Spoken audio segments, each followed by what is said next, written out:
Hello, hello, and welcome to the IntModPod.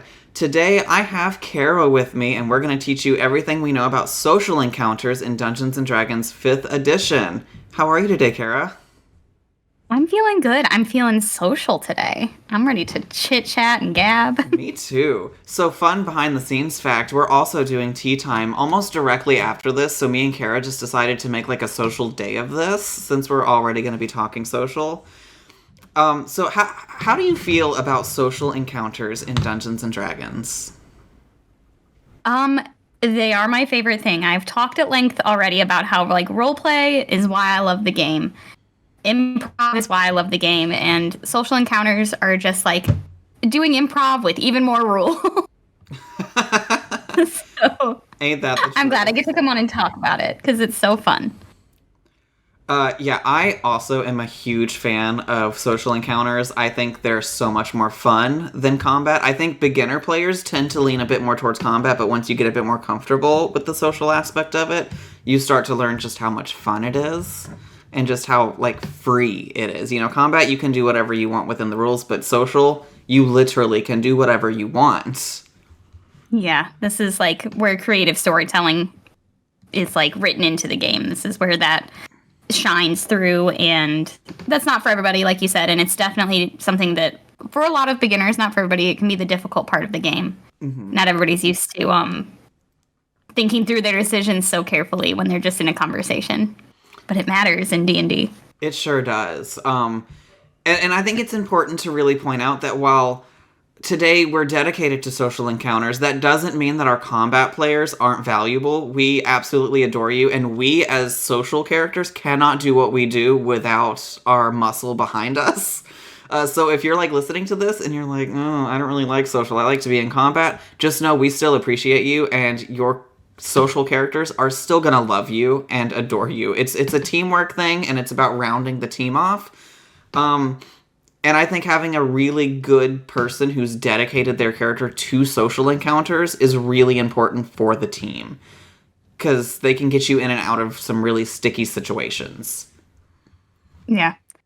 And it can be very fun to also be all of that, and it can be fun to also be a more combat-driven character and not a social-faced character and do social encounters. You can lean into how bad your character is at it and still kind of get the outcome that you want, but in a very creative and silly way. So it's for everybody. Even if you're a combat kiddo, just try leaning into social things a little bit more often. Just know that if you're awkward, that can be a boon. Yeah, it is okay. I mean, I feel like it's really fun, on our stream, Dion Rising, when you look at Bula, who is such a social butterfly, but the charisma is not there. You know, as a face, she's not it. But she gets in there and she just has fun with it despite only really being there to smash things. And that's so accurate.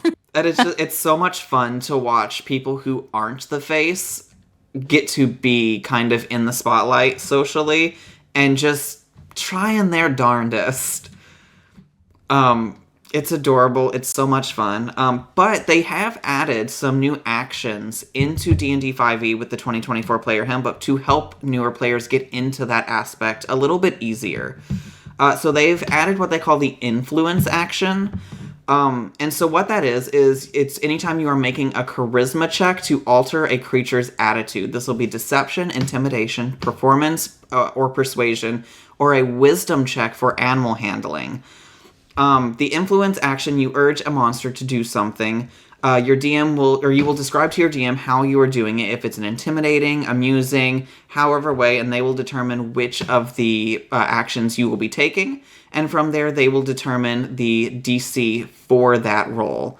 That's pretty standard. That's what it was literally forever. I think now they've just kind of streamlined it a little bit, so it's a bit easier to be like, hey, this is an action, and this is exactly what it does, versus open your mouth and say things. Yeah, and truly, the only way that making it an action really changes the game is so that you remember that this is something you can do within combat. We're still living within the 6-second time period in combat. Whereas when you're just playing role play outside of combat or initiative order, you use actions willy-nilly. You're not keeping track of your turns. Absolutely, yeah, absolutely. I think it's going to be a great change for newer players because, like you said, it does put it kind of more in the forefront versus just here's a social aspect, go for it, and then you have to sit there and try to figure out, oh shit, what do I do? How do I start this social encounter? Well, you take an influence action, and that's how you start it, and we go from there. They have added kind of like different aspects of like how much people like you. I want to go on record and say I don't really like these very much, but we're going to go through them. So our first one is willing. So this is when a monster or NPC, they see you kind of in a friendly light. They're more apt to go with your request. Again, I don't feel like this needed rules, but for newer players, I could see how it could be helpful.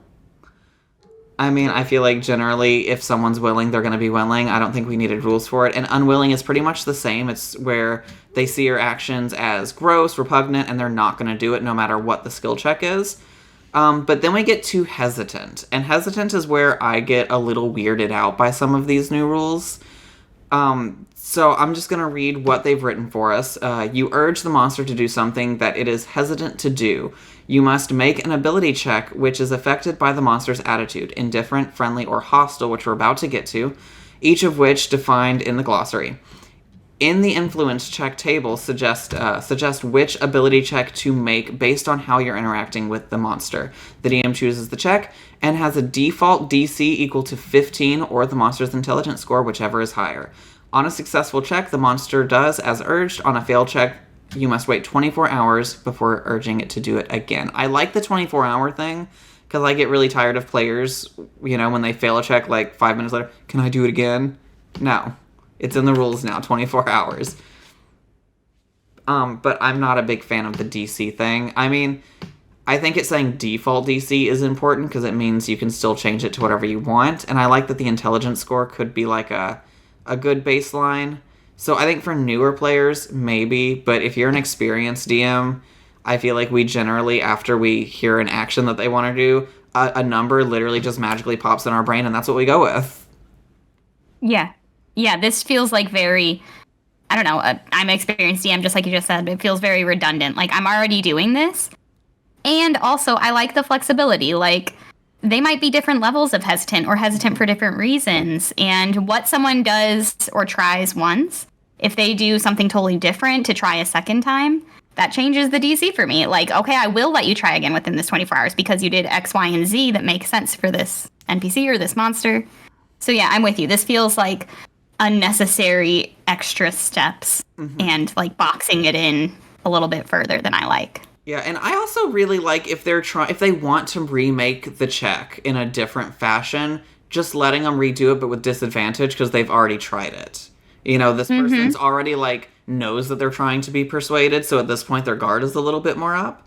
But I mean, there are times when I could do something, but, a DC 12 could probably persuade me to do it. And having this baseline, like, 15, I don't think it's reasonable. And at the end of the day, if someone decides to play an Eloquence Bard, nothing is off limits to them, because the lowest most of them can roll is an 18. Yeah, true. And this doesn't allow for whether they're asking for something that would make sense to a hostile or indifferent character or monster, or something that doesn't make any sense, like, hey, go jump off that cliff and burn your whole world down. Well, I think that's like where the unwilling part comes into it. But again, I feel like it just feels very redundant, because if you know they're unwilling anyway, you wouldn't be asking for the roll. Yeah. Yep. It is. It's roundabout. I think they're just trying to put in a rule what some DMs haven't seen or don't know to do, right? Possibly. I mean, I feel we are so biased because we've both been DMs for so long. That's possible. I mean, I could definitely see, like thinking back to when I don't know, when my first campaign I ever DM'd, because I DM'd before I was a player. And even then, I was just making the DCs up as I went, and it went great. So if it were me giving advice to new DMs, I would say, like, in all honesty, disregard this rule and make up your own DCs, because it will give you a deeper understanding of your NPCs. And the more understanding you have of your NPCs, the better you'll be able to act them out, the better your role play will be, the better you'll be able to react to the absolute nonsense that your party is going to be putting in front of you. Yeah. That's just it. That would be the only caveat I'd say to exactly what you just said. And also, it helps with your practice of your like quick thinking and your improv skills, because like Bobby just said, they're going to bring you chaos. They're going to want to do some crazy nonsense. And as a DM, like, I'm sorry, you just have to practice getting good at responding to chaos. That's like half the fun of the game is your players trying to trick you or fool you. So being able to quickly think about what your NPC would have that DC set at, that's a skill that you should be practicing as a DM. There's not a lot that you have to be good at, but responding to your crazy players, you do kind of need to practice that skill. Yeah, I think overall, as a DM, the greatest strength you can have is the ability to think quickly and improv. Because you can plan, and you sit down at that table, and here's your lovely laid plan, and there's where the party goes. And now you have no idea what's going on. You've put so much in one basket that didn't even get picked up. I would highly, highly recommend for new DMs, practice your roleplay. And this could be as simple as call up one of your players and just be like, hey, can we have a conversation in character about your character trying to buy a potion for a cheaper price than what I'm selling it for? That situation is going to happen at least 32 times in your campaign. People want to haggle. Nobody wants to give up their money. That's a situation you're going to be faced with a lot. And let me just say, if you're out there, set those DCs high for the shopkeepers. They deal with this on the regular. That would be my tip for shopkeeper roleplay is... Yeah. They see it all. They're tired of being persuaded to lose money on product. They want to make money. Yeah, it's just kind of like if you have an NPC, like think about what they do for a living and what the kind of people they're around, and that'll tell you if they're naive or not naive. Like if they're living in a very large city and they're a shopkeep, and then they're probably used to dealing with some crazy nonsense. I don't know if I can cuss on this yet. Baloney. Yeah, and so, I feel like this is going a little bit off just social encounters, but I feel like as a DM or a player, if you're wanting to get good at the roleplay aspect of this game, the easiest thing I can tell you is pick an outlandish gimmick and run with a gimmick. Because trying to play this, like, middle ground character, it's fun for, like, 2 social situations, but then you're going to realize that you don't really have any ability to influence the game because you're just in the middle, or you're just mean, or you're just this. Pick a gimmick. Make it silly. Just do something off the wall that's going to come up a couple times and run with it. That will get you better at roleplay because you'll have something that's constantly in your mind that you're constantly thinking about of, oh, how can I put this in? How can I do this? How can I do this? And once your brain starts working in that way, you're really going to start getting a grasp on how to construct characters. And do one-shots. Find people. There's people all over the internet that are running one-shots. If you're a new DM even, get in those one-shots and play a ridiculous character. Play something silly. Play something goofy. Play a shopkeeper who just got swept way up in this. Play a city guard who's tired of all of this bullshit. Play something silly and get used to responding quickly in the way that character would, because that's going to help you a lot with dealing with these social encounters. Yeah, definitely. And like thinking creatively, like I know what Kara, would do as a person in a certain situation, but you know, put yourself outside of your own body and think about your player's background. It's literally like right there in your character sheet. Look at their background. What would make them react to this differently than how me, Kara, would react to something? If they are a wood witch and they're not around people like I am, they're probably going to be a little weirder and come up with more creative solutions than I would in a social encounter. Mm-hmm. You know, put yourself outside of yourself. That's the whole fun of the game. And that's definitely a good way to practice getting better at the role play. Stick with a gimmick, stick with a cliche, find something that you know really, really well that, like, you know, a character that you loved once. Play something like them and think, what would they do? Mm-hmm. And eventually they will become your version of that character. Yeah, something I say every single time I'm with people making characters is do not get too stung up on their personality. Give them traits, not a personality. Because once you start playing them, that character is not going to be who you thought they were. Like, period. Yeah. They are going to be very different until you get to the point where you're, like, able to really flesh this character out before playing. It's going to change. And even then, you know, you're going to be put in these situations where your character has to make hard decisions, and it's going to change your character. Allow that to happen. Allow growth to happen. Start with a flawed character that you can grow with. You know, if you want to be a noble, maybe you're a little pompous. Maybe you're kind of an asshole. That is okay, as long as you can still work with a group. Say you're a soldier and you have PTSD, and every time swords clank, you freak out a little bit. That is something you can overcome. That is a quirk that you can have that you can fight to overcome and maybe use it as a strength later to protect others. You know, all of these flaws that you have are strengths when it comes to roleplay and social encounters, because they are going to really fortify your character's personality and their ability to maneuver in these social encounters. And don't be afraid to mess up in social encounters either. Some of the best things you can do is, oh, my character is an arrogant asshole and this guy wants me to kiss his ass really good and I'm not going to do that. Excellent. Perfect. You be stuck up. You be an asshole. You be the center of attention. Because it gives you personality and it gives you role play. That's what you need to do. Yeah, if you have a good DM, you shouldn't be afraid of doing that. A really great DM, like, will plan to throw something at your party or you, and they might, like, try and guess what you'll do, but a really good DM is not even going to try and guess what you'll do. They will throw something at you because that's what the world is throwing at you, and then you have free reign to react how you want to react. Now, you'll probably have DMs who really want you to react a certain way or really think that they knew what you would do. But like Bobby said, you don't know your character until you're playing them. Mm-hmm. And a lot of factors change what you think your character is going to be. Like, I've seen a lot of people come in with a really strong character personality that they think they're going to play, and then they meet the rest of the party that they're actually playing with, other, like, members and their personalities, and they shape your character just like it would in real life. We kind of bend ourselves to fit with certain groups, and they are literally becoming an adventuring party together. There's no better opportunity for people to change their ways and see things from a different perspective and get some new insight that they didn't have before. So your character is going to change a lot. It's the same with my NPCs. I always think I kind of have an idea how an NPC is going to be, but really they're just going to react to whatever my crazy players are saying to them. Mm-hmm. So you can't guess what's going to happen once you're in the game and once you're making these characters that are interacting and reacting to other made-up characters. Yeah, and don't be afraid to pivot what your expectation for your character is. Like, a great example I was stepping into my first actual in-person Dungeons & Dragons game. Super intimidating, right? And I had this grand idea. We were like level 5, so I did an eloquence bard mixed with a divination wizard, right? I've talked about this character so much because I loved him so much.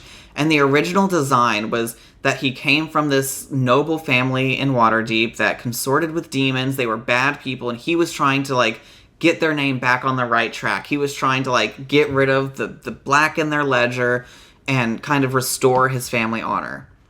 I did one session with my group and realized that was not going to be feasible. And instead of playing this, like, I don't want to say cliche character, but I pivoted really hard into this, like, okay, he's an eloquence bard. He's good with words. What can we do with that? Oh, these people are about to get in a lot of trouble. What if I was a lawyer? What if I used my words and the magic of my words as the law to get people out of situations? But I still retained my pompous asshole attitude, and with my portents from Divination Wizard, I get what I want when I want. And eloquence, silver tongue, I can just say whatever I want and get it.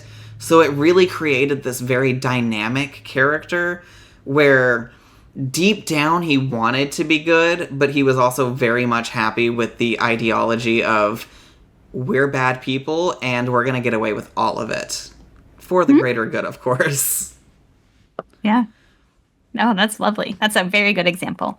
Yeah, the world and your other players are going to change your character. Allow that to happen. You might have planned the coolest character anyone has ever planned. You might have the most original, unique backstory.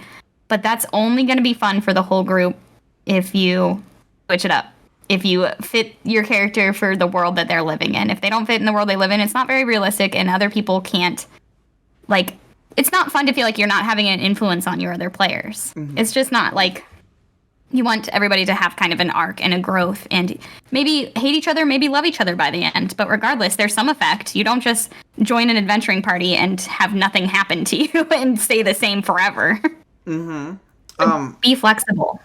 And something I've heard a lot from people, because, I don't like my characters dying. Nobody likes it. But there is a saying that your second character is always the best. Because the first character you come into the campaign with is your idea. Your second character knows the world and fits into the world better than your first character will. And there's something fun about that. Obviously no one wants their character to die, but there is something really cool about after you've seen the dynamic of the group, after you've, seen the dynamic of the world and how politics in the world work, how social encounters in general work in your world, to then build a character in that world versus just bringing a character to that world. So don't be afraid to, if you're a couple sessions in and you feel like my character socially just doesn't work in this environment, don't feel bad to switch characters. Talk to your DM. Be like, hey, I really don't feel like this character's working out with the group. Can we either write them out or do a death? Most DMs will be fine with writing them out in case you want to come back to them a later date. But that way you can really get that good second character energy where the dynamic and you can really get something socially that works really well. We all love SCE, second character energy. We do. So back to the rules of social encounters, because we went on a tiny tangent there just a little bit. Keep that the way of it. But with the rules of hesitant, it can be influenced by 3 different effects. One of them being friendly, meaning the NPCs or whoever you're trying to influence are friendly to you. They have a favorable outlook on you. And what that's going to do is give you advantage on any of those influence checks. Honestly, the more I'm reading all of this, I feel like they made like all of them influence checks so they didn't have to keep typing each and every single one of them out. That way they could just slap influence check and it means like 7 different things. Well done, Wizards. You're probably right. Well done. The next one is indifferent. They have no opinion of you. This is the neutral state of people. There's not going to be any change to your dice roll. But then there's hostile, which is a negative opinion about you, and you have disadvantage on influencing them. I have a strong opinion on the wording for hostile. I don't like it. I feel like when you tell people they are hostile towards you, that means they're attacking you. They are hostile, not just unpleasant or mean or rude or they don't like you.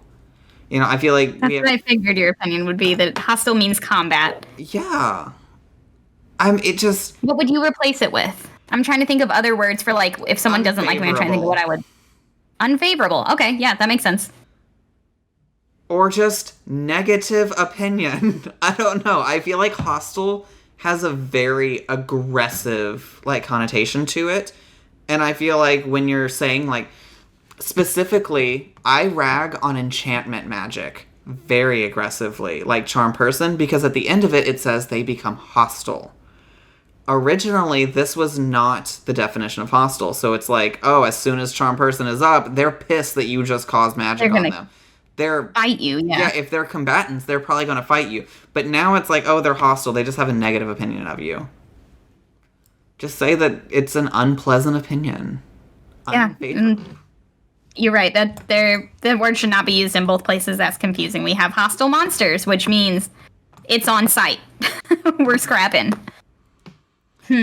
This was not a good foresight on their part. I feel like 2014 Player Handbook got a lot of shit for not being specific. And I feel like Social Encounters specifically, they had almost nothing, right? And I feel like this feels very much like a 2014 Player Handbook rule set, where it's the first time they're doing it, and it just doesn't quite do it for me in any way, shape, or form. Yeah. It's not well thought through, and it doesn't take into account literally the whole rest of the rule set. Yeah. So as a new DM, I would be very careful with this. Again, I think, in all honesty, improving and making it up as you go is gonna be your best bet when it comes to social encounters. Because, let's be real, if I was just sitting here talking with Kara, there's not a rule set for how I talk to Kara. I'm gonna say what I'm gonna say, and she's gonna react how she's gonna react. Yeah. And we're not literally rolling dice. Yeah, and there's this lovely little snippet in the Dungeon Master Handbook that literally says, Dungeon Master makes the rules. So, if you feel like it's appropriate to give advantage, give advantage. If you feel like it's appropriate that they have disadvantage, give disadvantage. If your players question it, literally put a bookmark in your DMG and just open it up. Yeah. And I don't mean this to sound negatively, but if you're a newer DM, odds are your players know that you're a newer DM, and it's not going to be a big deal anyway, because they knew what they were getting into when they started playing with you. I've never met a D&D player that's like, hey, I just signed up with this new DM. It's their first campaign ever. I can't wait to shit all over them. Never. I've never seen that.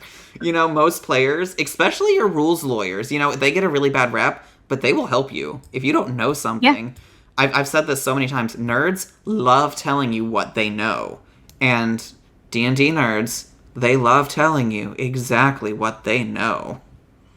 Yeah. When I'm DMing Dion Rising, if someone asks a rule that I don't know off the top of my head, I don't even bother Googling. I just sit back because Bobby or Dane are going to know what the rule is. I have the handbook right here sitting next to me. I have too many tabs open. My computer's going to crash. Yeah, so, I really think it's a situation when it comes to social encounters to just go for it. You're gonna mess them up, and that's okay. You're gonna say something stupid, and that's okay. As a new player, we expect you to say something stupid. We expect when you say prestidigitation for the first time it sound weird. There are certain things that are just rites of passage, and awkward social encounters are one of them. And it's okay. No one's going to make fun of you for it. And if they do, leave that table and find a better one. Because they're not good people. They're bad D&D players. I feel like episode 1, or session 1, we talked about how to win and how to lose at Dungeons & Dragons. And being a shitty player is how you lose. That's a losing group right there. If they're shitting on you for being new, they're not a good group. Yeah. Keep in mind, though, laughing together. There is a lot of laughter and a lot of shitting on ourselves in D&D. Yes. So don't think that just because everybody's laughing at something you did or said doesn't mean they're making fun of you or shitting on you. It's because what you did is unquestionably funny, and that's a beautiful thing. So I know there's a difference between laughing at you and laughing with you, and you should be able to tell, hopefully. Absolutely. And the easiest thing for me to say is when you do, I'm going to say this word so many times that you're not going to have the effect anymore, but the first time you say prestidigitation to your group, they are going to laugh at you. And it is okay. It is not them making fun of you. It is most of the time, it's us internally reliving the fact that every single D&D player in existence mispronounces that word all the time. I've been playing... Me and Kara have both been DMing for so long, and both of us still mispronounce prestidigitation occasionally, because it's a weird fucking word. It has so many consonants. So also, that and shillelagh. The first time you ever use the spell shillelagh, and you haven't ever heard it, and you've only reading it on the paper, yeah, man, that's the spell. You nailed it. You just said it in Dwarven instead. It's fine. Yeah, it's totally fine.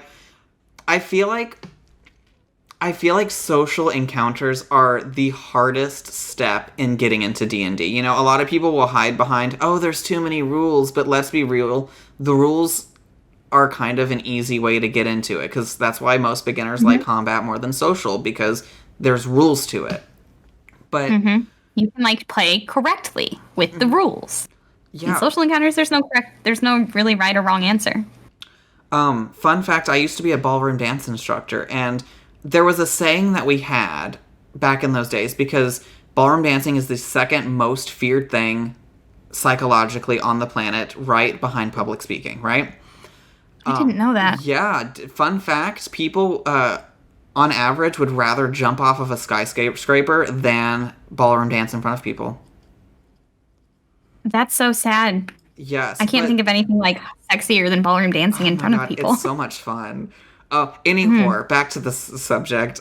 There was a phrase that we had that the hardest step in dance is the first one through the front door. Because once you do that, it's easy. And the hardest step in Dungeons and Dragons is the first one to sit at the table. Once you're there, once you're in the social, it is not as bad as it might seem from the outside. You know, especially if you're watching our stream, you know, I get very into it. Not everyone is literally welling with tears while doing a character monologue. That is not like the average table. Do not think that like when you're watching Critical Role and they're doing these super crazy monologues that's how everyone is. It's not. You know, you're going to get there and some people aren't even going to talk in character. They're just going to be like, my character is going to try to convince her to do this. Can I roll? And that's literally the extent of how their role play is going to be. And that's okay. You know, you got to start somewhere. Yeah. Yeah, it's like very difficult to be vulnerable. Like there's a reason not everybody is a stage actor. Like it's hard to both think in another person's head, act with another person's actions, remember everybody else who's playing all these other made-up characters around you, and at the same time, like, be vulnerable and feel different feelings than what you're really feeling. Those are all, like, specific skills and difficult skills that not everybody is, like, ready to take on yet. So, yeah, it's okay. You'll even catch me as a DM on Dion Rising instead of, like, dropping into character voice and speaking first person. You'll catch me saying, like, oh, she looks at you sideways, or he says blah, blah, blah, blah, instead of, you know, being the character and talking directly character to character instead of DM saying what the character is doing to a player who's saying what they're... That's okay. They're both valid ways to play. And it takes practice. And it also takes, like, seeing other people at the table setting the example as well. I've noticed a lot of tables, as soon as one person starts talking in character and having those first-person conversations, it becomes much easier for the people who are new or who aren't usually doing that to jump in and do it as well. In some tables I've seen, no one plays in character. They don't role play well. I will give them social encounters, and we can work through it via rules and via I say this, I do that. Yeah, I've been in campaigns that have almost no first-person role play at all. Both are valid. Both are fine. Mm-hmm. But let me tell you, role playing is very fun, and improv is a skill that comes in handy in real life a lot. I could have a whole nother podcast about that. Well, another behind-the-scene thing. There is a possibility that at some point we might do another branch of this podcast specifically for role-playing. Because there are a lot of tips, a lot of tricks, a lot of different things you can do that I feel like it's important to talk about them. So be on the lookout. We might eventually come out with a charisma mod pod. I don't know yet. We'll see. We'll see how our schedules are going. We have so many ideas in so little time. I know. If we could just, have a sugar daddy warlock patron just paying all of our bills while we did this would be amazing. What a dream. What a dream. If anybody's out there, if you're looking for a D&D group to be the patron of, you can find us at Knights of D20 on so many different platforms. Check out our link tree. We'll start a Patreon just for you to contribute to. We sure will. So, yeah, I feel like we're going to give away our entire Charisma mod pod if we continue. So we're going to move over to more rule sets. So the different kind of, I forgot the word, influence actions, right? The different little ones that we have. So we have deception, intimidation, performance, persuasion, and animal handling. So we're going to go through those. All but one of these are going to be charisma based. So if you're wanting to be the character that's doing this a lot, you might want to have a little bit of charisma. Otherwise, you might not be succeeding all the time. But deception, this is deceiving someone into believing what you're telling them. This is generally a lie. I will tell you as a player, I rarely use deception checks because I find it so much easier to use the truth to persuade people. However, my eloquence bard, I did deceive quite a bit into getting predatory contracts with the commoners. But I love deceptive characters. I love them. Yeah. I love being a DM because I don't have to roll perception checks or deception checks. I just lie. Just lie. And it's up to us to call you with the You all can roll insight. And I can still lie. Mm-hmm. Yeah, I love deceptive characters. I think they're so much fun. Like, whenever I'm watching a movie or a TV show and there's that one character that just is interweaving into everyone and they're just deceitful and nasty the whole time, I don't know why, but I eat it up. It's so smart. I love those characters are always just like brilliant masterminds. Yeah. Typically. Sometimes they're liars and they're bad at lying, but the best liars are good at it. Yeah. And that takes a special part of the brain. I myself in real life cannot lie. I turn bright red, I giggle, I cry. There's no lying. But characters who can lie, hot. I wish there was an opposite of proficient. I wish you could set like Me too. Your character is like, I'm bad at this. I think that would be so much fun. We should. I'm writing that down. We have the technology. We do. We're going to homebrew that. We'll let you know what we come up with. I don't think we should use the proficiency rules because then we're just going to get less proficient as we go. But maybe it starts at like a -3, and then whenever you gain proficiency, it goes up to just a -2. That would be fun. You can bring yourself around to proficiency. Unless there's a specific reason you can get worse. Unless there's a reason you can get worse at something. But you'd have to be, like, literally losing your mind to get less proficient, right? I mean, like, you'd have to be losing skills. It's much easier to gain and practice skills than to lose a skill. Hear me out, right? I used to run, like, half marathons and shit. I do not think today I could go run one. I think I have become less proficient in athletics by not doing it. I mean, okay, yeah. So physical strength, yes. You can, like, deteriorate physically. Okay. I'm taking notes. You're all seeing this live, people. Homebrewing right here on IntModPod. The next one, also charisma, is intimidation.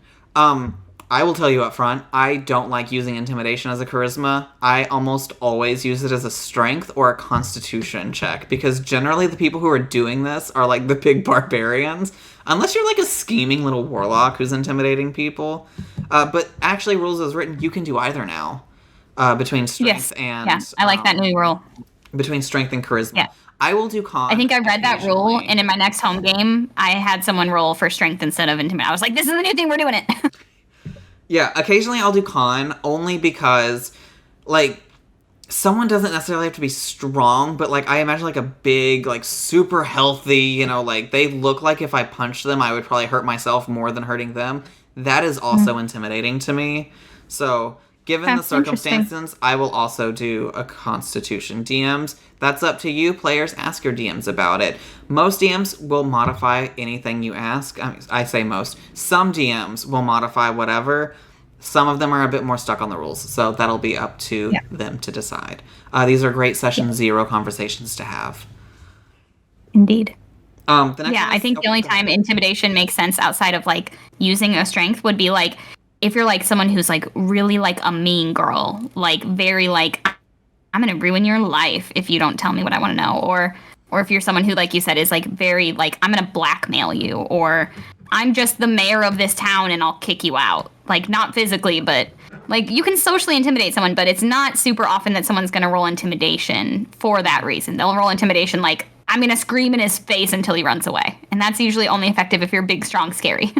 DMs. Think about also, if someone is blackmailing someone, that could also be an intelligence roll for intimidation. Like, if you've got the dirt on someone and you're letting them know, I have all this knowledge about you and about the situation you're in, that could also be intelligence. The only thing I couldn't see is wisdom. I don't know. I don't really see wisdom having much bearing. I feel like wisdom and charisma in that sense are too close. Yeah, I'm trying to think of anything, but no. I mean, unless, no. That would just be persuasion. Yeah, no, I don't see wisdom fitting in as an intimidation roll. Sorry about it, wisdom. You're out. Sorry, wisdom. You get perception. You already have the most used skill. You don't need intimidation also. Correct. The next one is performance. I feel like this is such an underrated skill. Performance is like amusing someone, but I've seen it used as a distraction. I've seen it used as I am trying to perform I've seen people talk a DM into like, instead of an acrobatics check on something, saying I'm doing a performance and doing like, acrobatic tricks as a performance instead of acrobatics. There are ways to use performance in more than just I play a little diddle on my lute. Use it to distract a whole room while the rest of your team is being a sneaky bitch. Again, I feel like it's like the face character is so useful, not necessarily in combat, but we've talked a little bit about, how they can be great alongside their combat people, but if you're in a stealth group, having a distraction is so nice. Mm-hmm. And a distraction that, like, they do not... Like, a distraction sometimes doesn't have to be, like, pulling eyes. It's just... I'm trying to distract one single guard without letting any other guards know I'm there. That's performance, baby. That's, like, focusing in on this one person. There's so many ways to use a performance check. Yes. Do it. I have some ways to support your face later in the episode, but this distraction, like, imagine you're breaking into a bank, right? And you need to get the attention of everyone in the room, and you are going to faint dramatically in front of everyone, and you require medical attention. That is such a valuable member of that group that is going to hold everyone in one place while the rest of your crew is doing their sneaky shit.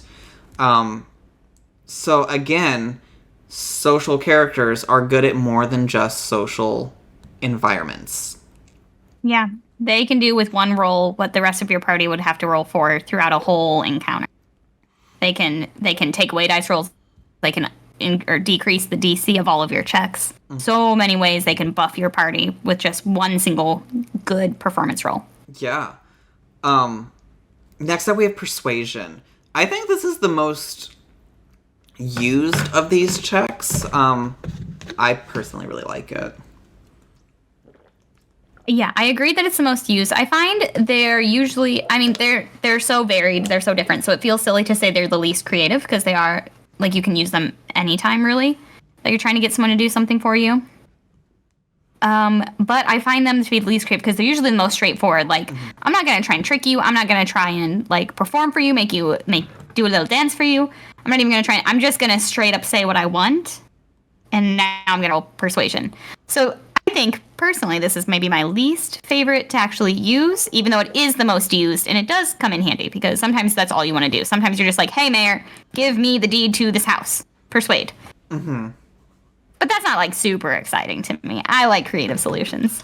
Personally. Agreed. I think it's my favorite of them only because I prefer to play honest, good characters. So for me, it's very useful. You are straightforward. Yeah. I'm not... You do just think... You play characters who think, if I ask for something kindly and it makes sense for me to have it, then I should have it. That's what makes sense here. Yeah. You look at Maraway, I don't think that kid's got a deceitful bone in his body. I feel like that would be a perfect description of, like, the negative proficiency. Because he ain't gonna lie to someone. That's just not gonna happen. And if he tries to, it's gonna be awful. Yep. Our last of the influence checks is animal handling. Now, this is the only one that's going to be wisdom-based, and this is going to be when you're working with animals. So pretty much all of these other checks, but with animals usually. Intimidation you'll probably still be able to do with monsters, but for the rest of them, it'll probably be animal handling. This is going to be riding on a mount. This is which isn't really influencing, but this is getting your mount to do what you want. This is if you get a pet dog like the mastiffs, commanding it to do things. This is getting the dog of the noble whose house you just broke into not to maul you for entering into his turf. Yeah, that one's just, like, cute. Yeah. I have, like, no opinion or anything new to say about that. Animal handling is fun because it's always fun when there's animals in D&D. Mm-hmm. It's something I need to, like, remember to put in more as a DM, I think. We've had one whole episode where we chased a shitty kitty. Yeah. I'm like, what other animals have I used now that we're talking about this? Not Well, many. don't worry, I've got quite a few for you. I brought it with me. You Built it. sure do. You have a menagerie. I really do. And what I think is hilarious is during playtesting, that wasn't the intent. Like, at Nope, not at all. all. And just somehow And now you he have all the evolved. other. Yeah. Fun. So those are our different influence actions. Again, performance is when you're probably going to use the most. I think animal handling is going to be your most niche.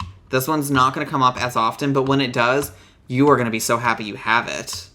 Because Yeah. odds are it means you're going to walk away with a pet. Yep. Yep. Or at the very least, not having to kill the animal that wants to attack you. Mm-hmm. No one wants to kill the dog. No one. So next up, I want to talk about combat versus social encounters in terms of danger. Because I feel like oftentimes players, newer players especially, another reason they don't like social encounters is because they feel like it's the safe thing. You know, it's boring, it's not as exciting. But let me tell you, as someone who's been doing this a long time, social encounters are so much more dangerous than a combat encounter.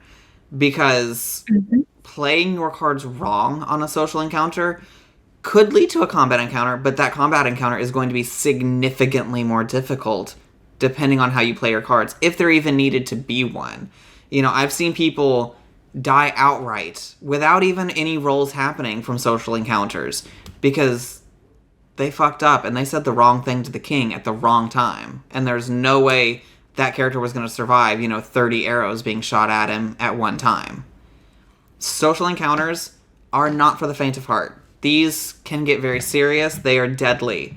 Treat them as such, but have fun with them also. It's okay to do stupid shit. Just be aware that if there is a character whose neck is on the line, maybe don't treat the social encounters like bullshit. If it's your neck, go for it. Have fun. But be careful when you're dealing with other people's social encounters. Yeah, for sure. That's exactly right. I couldn't have put it better myself. Social encounters can lead to the deadliest combat. So yes, technically combat is what the deadly is, but it doesn't even, like he said, it doesn't even have to be combat. It can be one bad dice roll and the king has every single archer in the kingdom shoot at you forever. So don't play with social encounters. And typically, like most conversations in D&D, like not most, but a lot of conversations in D&D won't have like an encounter aspect. They won't have dice rolls. And if it's important enough to have dice rolls, it can probably be pretty scary combat if it came down to it. So Absolutely. If there's dice rolls, if there's a social encounter, that probably implies that this would not be easy combat to win if that social encounter goes south. Absolutely. And like social encounters, again, can get you out of amazing situations, but also I can tell you from experience, social encounters can completely take a character out of a campaign. I had one campaign where a fellow player of mine was, got caught by a cult as we were snooping on them, and to prove loyalty had to kill an innocent. And had they played their cards right in this social encounter, they could have got away. But because they didn't, their character had to be written out of the whole game. I've had social encounters where, characters are doing really stupid stuff. Like, I will tell the story till the day I die. Like, they're like, oh, I'm a lawful good character, and then they're shitting in peasants' wheat just for the fun of it, and we're like, that's literally an evil action. Like, you're doing it maliciously just for fun.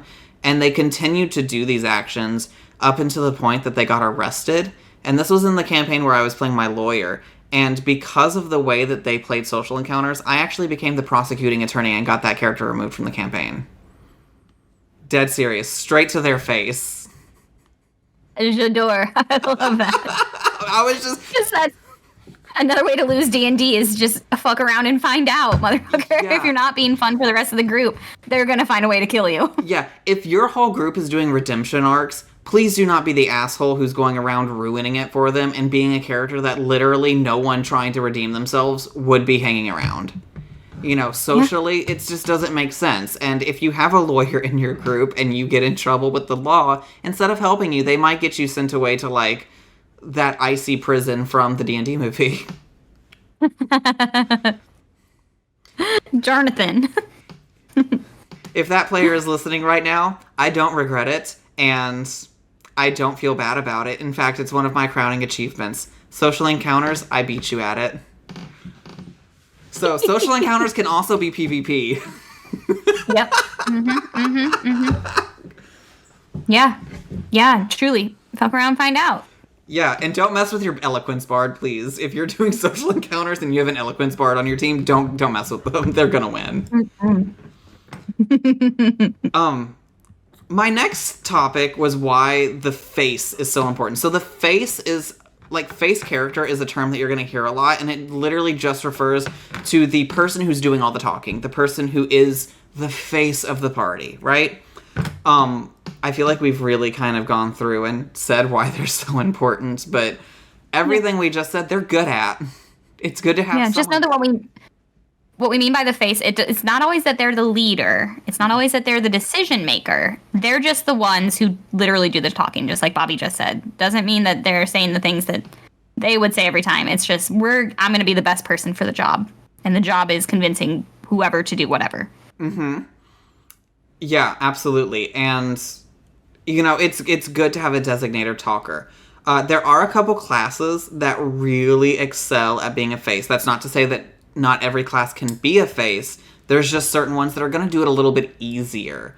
And that's going to be bards, sorcerers, warlocks, and some paladins. The reason for this is all of their spellcasting is based on charisma, so they're already going to be pumping that up, so they're going to have a little bit of an edge on everyone else. And I say some paladins because if you're going more of a battle paladin, you're probably not going to, pump that as much into charisma, but you still might be a little bit better than everyone else at the table if they're all, gung-ho, macho man fighters and barbarians. Yeah. There's a couple subclasses that excel even further in this role, with the bard, that being the eloquence bard. If you don't know about the eloquence bard, you really should, because they're busted, and to the point that some DMs actually ban them from their tables. DMs, don't ban your players, just make it harder. Yeah. Sorcerers, the aberrant mind comes to my mind, and I want to tell you why, because on the whole, it doesn't have anything specific that makes it a better face than another sorcerer. However, they do get telepathy, and being able to communicate with your party without the people that you're actively talking to knowing it is a very, very powerful tool to have. Anytime that you can get the upper hand by sharing knowledge with everyone, you're going to be in a better place. And you can also detect your social sparring opponent's thoughts with this subclass, which is super nice. Yeah. That can be a real good way to cheese any social encounter. Mm-hmm. With that, if you are playing an aberrant mind sorcerer or anyone else who can, project their voice into people's minds, don't be that asshole who's like, I just project my mind and scream as loud as I can as long as I can. It's not fun for anyone. And, yet again, someone is going to put you in jail and prosecute you. Can you tell I have one player that just... It comes to mind every time. Yeah, that was literally just one of the shittiest players I've ever played with in my life. There's always one. There's always going to be one, people. And the best thing you can do is learn the rules really good so you can outplay them. Mm-hmm. Or just find another table. Second best thing you can do. Second best thing you can do is get the D&D on your side. Tell them that this player is bothering you, outside of table, outside of them. Say, this is messed up. This isn't how the game is supposed to go. No one's having fun. Please support me when I, in-game, find a way to make this stop. Yes. Your DM will most likely have already felt all the pain that you're feeling. And they'll probably say, thank God you're going to do it. I didn't want to have to as the DM. Yeah, Go for it. I'm very against PvP in Dungeons & Dragons. Mm-hmm. I don't think it's fun. So, with that particular player, when they got arrested, we ended the session there, and I literally went to my DM that night, and I'm like, hey... Remember how I'm a lawyer? He's like, oh, yeah, are you going to get him out of jail? I'm like, actually, I would like to know if I could be the prosecuting attorney. Because no one at the table likes this person. Yeah. So. Yeah, let your DM know what you intend to do. Let them know how it works within the world. Mm-hmm. And most likely, they'll say, yep, that checks out. The way this character is acting would prompt your character to do exactly that. Absolutely. But then if the conflict is too much and they're really out of line, have above table conversations. Sometimes that's also necessary. You don't always have to solve it in roleplay. The next up I had is for the Warlock is both the Archfey and the Great Old One. Great Old One is very similar principle. You get telepathy. Again, it's an invaluable tool. And the Archfey, just because you get those charm effects. But I would warn you, with those charm effects, they know that they've been charmed once it wears off. So you're going to be super, super good as a face until you're not. Mm-hmm. And then you're going to be glad you got that big barbarian there to back them up once they're pissed off at you. Yeah, once they're quote-unquote hostile. And for Paladin, if you're going to do a pure face character, I would highly recommend going Redemption Paladin.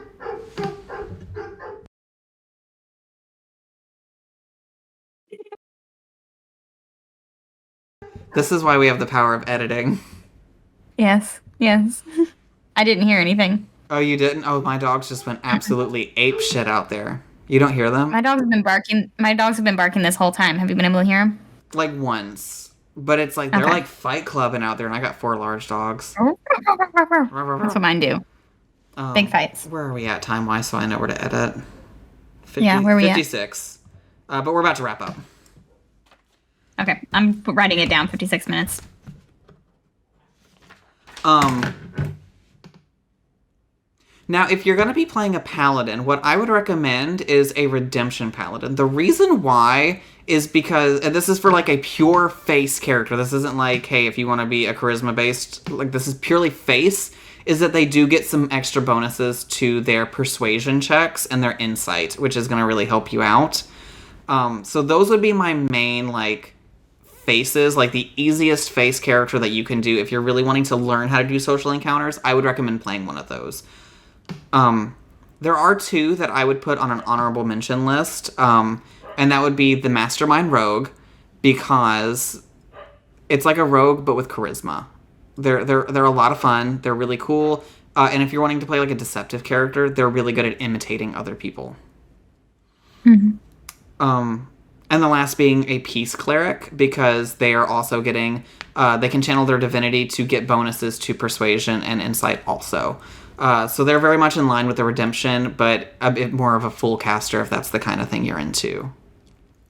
Would you agree with this list? I would. I'm just realizing you know so much more about all the classes and subclasses than I do. The way you said it, yeah, I agree. You want to know something crazy? Sounds right to me. You know something crazy? I put this spreadsheet. So every episode, I put a spreadsheet together so that whoever I have with me can follow along with what I'm going to talk about. I put this spreadsheet together like 10 minutes before we did this. I was thinking like, no, this is all just information Bobby has in his brain. Yeah. Just held in some dimension that I cannot access. Yeah. I mean, it comes with like, so I am the kind of person that I believe that knowledge is power. I believe that the more I know, the more dangerous I am, especially in Dungeons and Dragons. And that's very true in Dungeons and Dragons. The more you know about the rules, the more you can bend them, the more you can alter them, and the more you can kind of build around them to get what you want. The rules aren't against you. They're actually a great, powerful tool if you know how to use them.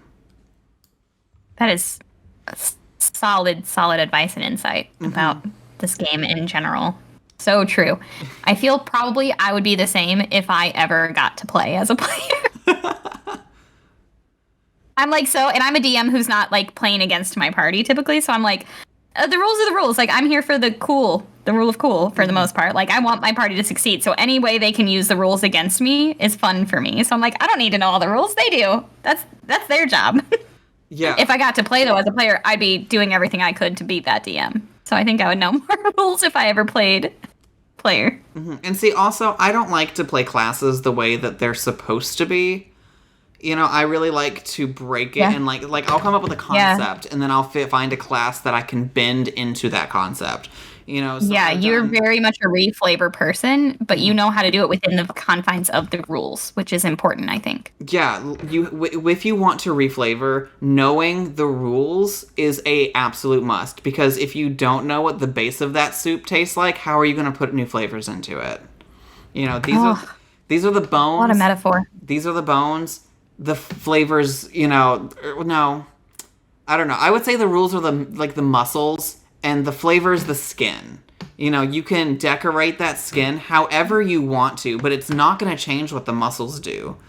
Hmm. If you look at, Maraway, he is a wildfire druid, and I don't think I've ever used fire except for with Hearth. I completely reflavored the way Create Bonfire works. I completely I reflavored almost everything about him to the point that it would be difficult to know he's a wildfire druid without knowing it. Because Yeah. I And didn't like want to even play him just the like way you one. pick your spells can reflavor your character. So learning the rules really helps you, get around them and do fun stuff. So don't be afraid to Hmm. learn them. Um, and as a support person, I also kind of put together a small list of ways you can support your face if you are not the face, but you want to help them a little bit. The first one being the message cantrip or having telepathy. And the reason for that is the same as we talked about earlier. Being able to communicate without other people knowing is invaluable. If you're in a heist, picture, we're going to go back to the bank, right? And here I am, on the floor, fainted, and Kara is in the vault, and they're starting to, no longer be, you know, attentive to my medical needs. I need to be able to get a message to her without them knowing that I'm telling her, like, hey, you need to pick it up. You've got 5 minutes. Being able to communicate without actually talking is so strong. And even if you are not the face, you can be the one in the vault that's checking in with your face. Hmm. And in Yeah. fact, if message cantrip is what you're using, I would recommend it not be on the face because you have to point. So, but the person who's responding does not have to point. So make them blend in with the crowd, but be nearby. Have a hand signal that you work out ahead of time. Think it through, people. Be smarter than your DM. Yes, outsmart And them. keep in mind, your DM is only as smart as the NPCs they're playing. So even Yes. if your DM knows what's going on and what the fuck you're doing, doesn't mean that the PCs know. Yeah, Or the and if NPCs know. they act otherwise, call them out for metagaming because they're going to call you Mhm, out for metagaming. mhm. Yeah, you Um, want to be able to make your plan in front of the DM, and a good DM is going to sit there and be like, "Yes, my little geniuses, trick yeah. me." I love when my players do absolute bonkers shit. It fills me with so much joy because I take on new players. That is my pride and joy, is taking new players and forging them into these absolute trash goblins that are going to ruin the game of every other DM that they join. Like, that is my goal. If I know that my players have gone to another table and made the DM question their life choices, I know I've done a good job. Yeah, yeah. Oh man, yeah. My favorite thing about being a DM is not the heist itself, but watching my players plan the heist. Yeah. Oh, it's good. I really love when you watch them plan the heist and it's flawless, and then a nat one just really fucks everything up. Shit, it's the best. Oh, no amount of my planning as a DM can ever make up for the effects of a nat 20 or a nat 1. That's why I plan so little. I Yeah. know what might happen or how the world might react, but I will never try and guess how it's going to go. I might have a rogue who is, or an eloquence bard who for every intent and purpose, is going to pass all the social encounters I throw at them, and they will still roll in at 1, and everything will be sideways. Well, let me tell you something about rules as written. As written, a nat one wouldn't even stop a eloquence bard Oh, do they because have because criticals are only in combat in rules. I don't think anyone actually plays that way. But like, rules as written for an eloquence bard, the lowest they can roll is a 10. Period. And then you add have your you modifiers on top of that. Yeah. Have you ever, this is like totally off topic. Have you ever in your podcast yet talked about when people critically fail, whether that has to be, especially like in social encounter, whether it has to be like a painful or deadly or like lose HP when you're in combat? I Like, have you haven't. ever played with a DM that does that? Do you do that? I've seen DMs where, and I've done it occasionally, like if like, especially in combat, I find mostly in combat because that's where the critical fails really come into play. If you're Yeah. like got at your bow and arrow and you're shooting at someone who's standing right on the other side of your fighter and you roll a nat 1, odds are I'm going to make you roll again to hit and it's going to be going for that fighter. I love shit like that. But Yeah. I mean, Logical fit. socially, not normally. I think social failures are the funniest because there's so much you can do with them. Yeah, and that one for me in a social encounter is embarrassing. It's especially embarrassing if you should have been good at this thing. Yes. So I do use nat ones and treat them a little differently than I would a 2 or a 3 Yeah. or a 7 or a different kind of failure. Nat 1 is going to be embarrassing, and I'm going to make you role play it. Yeah, because I mean, I feel like even if you're an eloquence bard and you roll a nat 1, say, and you've got, the +5 to charisma, and then you've got expertise in persuasion, you're up to your 9 off, or 19 off of a 1, because the lowest you can roll is a 19. Should you succeed? Yes. Should you succeed the way you wanted to? Probably not. It should still be awkward. It should still be funny. I feel like in that situation, it's almost like they're pitying you. You're still getting what you want, but it's not like from this, I'm so eloquent, I get whatever I want. It's like, I fumbled on my words, and they're like, I'm just not going to bring it up. This is so awkward. I just want to leave, so I'm just going to give them what they want so they'll go away.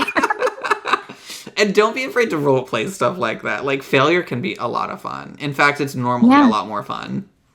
Yeah, failure is the most fun. And only if everybody you don't have to roleplay it, but only if everybody agrees that failure is fun and we're going to make it fun. And I'm going to ask you, what does that look like? Yeah, How? Tell me about that. Tell me more about that. How do you feel after this? The next way I have that you can support your face character is if you are a high wisdom character, insight checks. Insight. That way, they don't have to worry about insight. They can stick to the actual talking, and you can tell if people are believing them. You can tell if people are lying to them. And then if you have your telepathy or message, you can tell them, hey, they don't believe you, or hey, they're lying to you right now. Pivot your strategy a little bit. And that way your face has more knowledge going into what they're saying. Yeah, that's a clever one. Yeah, I mostly play druids, and insight is I think I said this in our ability thing. Insight's my favorite ability. Or a skill, I'm sorry. Yeah, I do plan for you specifically as my player to do at least one insight check if it's a serious conversation. I'm like, okay, I know that Bobby's going to roll an insight check or ask for one. I want to know if people, A, believe us, or B, are lying to us. I feel like I'm not going to be a fool. I'm not going to sit there and just let them lie to me. I'm also, as a player, a very suspicious player, and I don't know if people have noticed this, but I'm kind of a control freak. I like to know everything. I like to be able to influence everything. And for me, again, knowledge is power. And if you know someone is lying to you, you can either A, call them out on it, or B, you can plan to counter their plan. Play into it, yeah. Reverse psychology, that motherfucker. Get him. So this is going to be great for your clerics, druids, and rangers. Rangers, don't think you're not part of this social thing. You can be, because insight is super good. I would also like to give a special shout out to the inquisitive rogue that gets no love at all. Much like the eloquence bard, where there's they have a skill where the lowest they can roll, if they roll anything below it, it just turns into that. They have that for insight and for investigation, I think. So if you have an eloquence bard and a inquisitive rogue in the same party, you're gonna make every social encounter your bitch, as you should. Yeah. This is another. I've seen people have so much fun as inquisitive rogues because A, rogues are fun in combat. B, making them an inquisitive rogue also makes them incredibly fun outside of combat during social encounters. Keeps them active the whole game. Yeah, I feel like both inquisitive and masterminds just get overshadowed by assassin, Psyblade, and what's the other one? Yeah, they get really high hitting. Yeah, everyone wants to do the crazy damage. Yeah, but inquisitive rogue is powerful in and out of combat. Yes. The last thing you can do is simply doing the help action. If your face is doing a persuasion check and you happen to be proficient in persuasion, maybe that bard, has, their expertise is locked in, so they have like a +8 or 9, and you only have a +3. Give them the help action, then they have advantage. So again, an inquisitive rogue, maybe take a feat to get telepathy, and make sure you have proficiency in insight and in persuasion and deception, and you are going to be an invaluable resource to your face. You are going to be giving them everything. 10 out of 10 would recommend this for if you're not wanting to be the social character, but you want to have a big impact on social encounters. That is the character I would recommend personally. Yeah.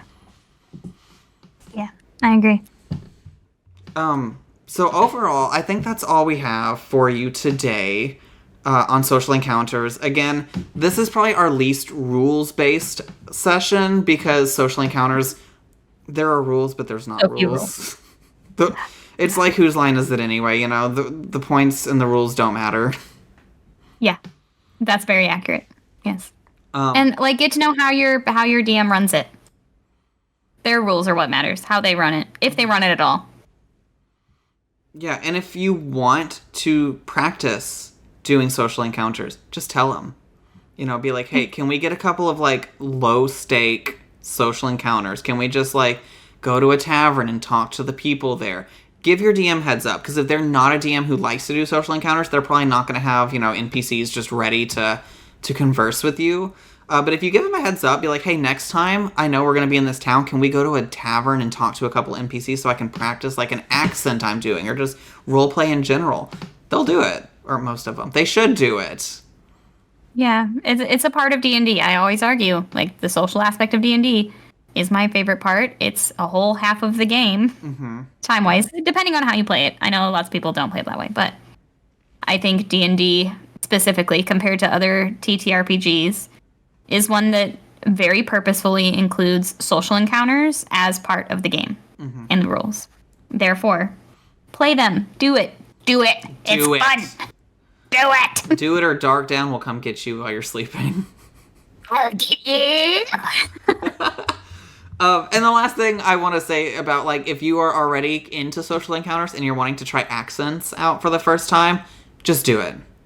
Just do it. I remember when we were playtesting, and I told everyone, hey, I have this kind of idea for an accent for Morroway. I'm just going to go for it. Everyone was like, sure, do it.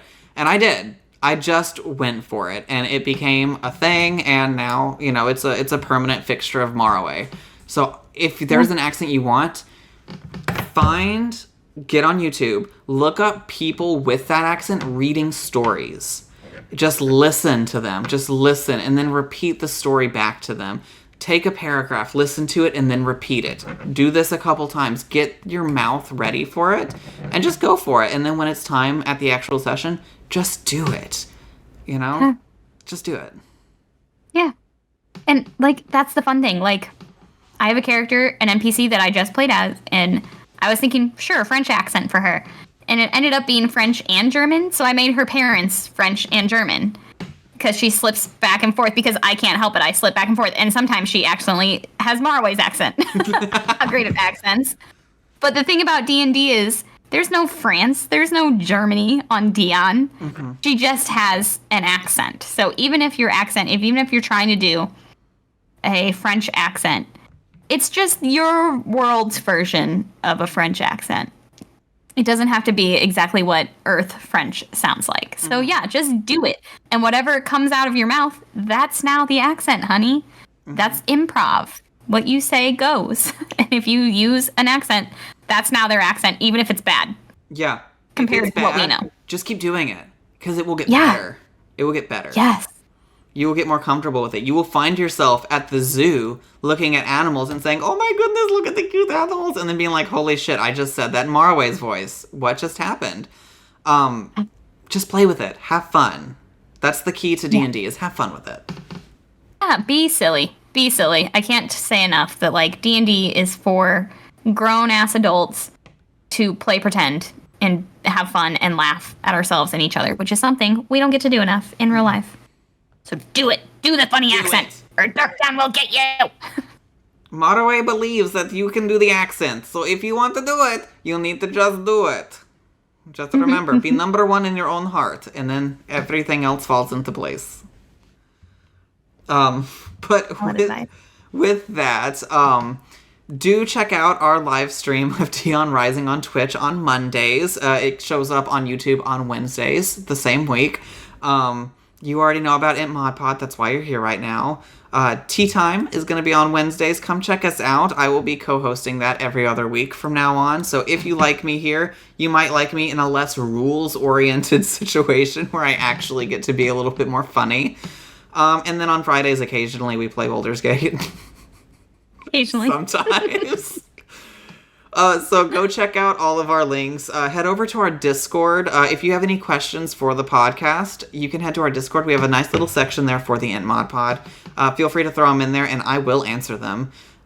Be it in that chat or on a future episode of IntModPod. If it's going to be a future episode, I will let you know, like, hey, in 2 episodes, I will have that episode for you. I will have that answer for you.